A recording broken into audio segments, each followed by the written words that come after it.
So what's up guys and welcome again in AnyTalk channel.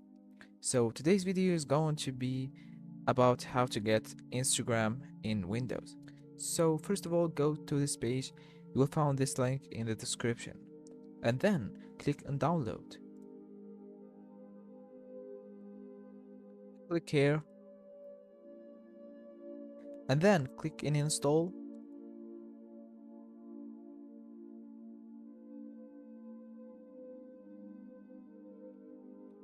Enter your username and your password and connect.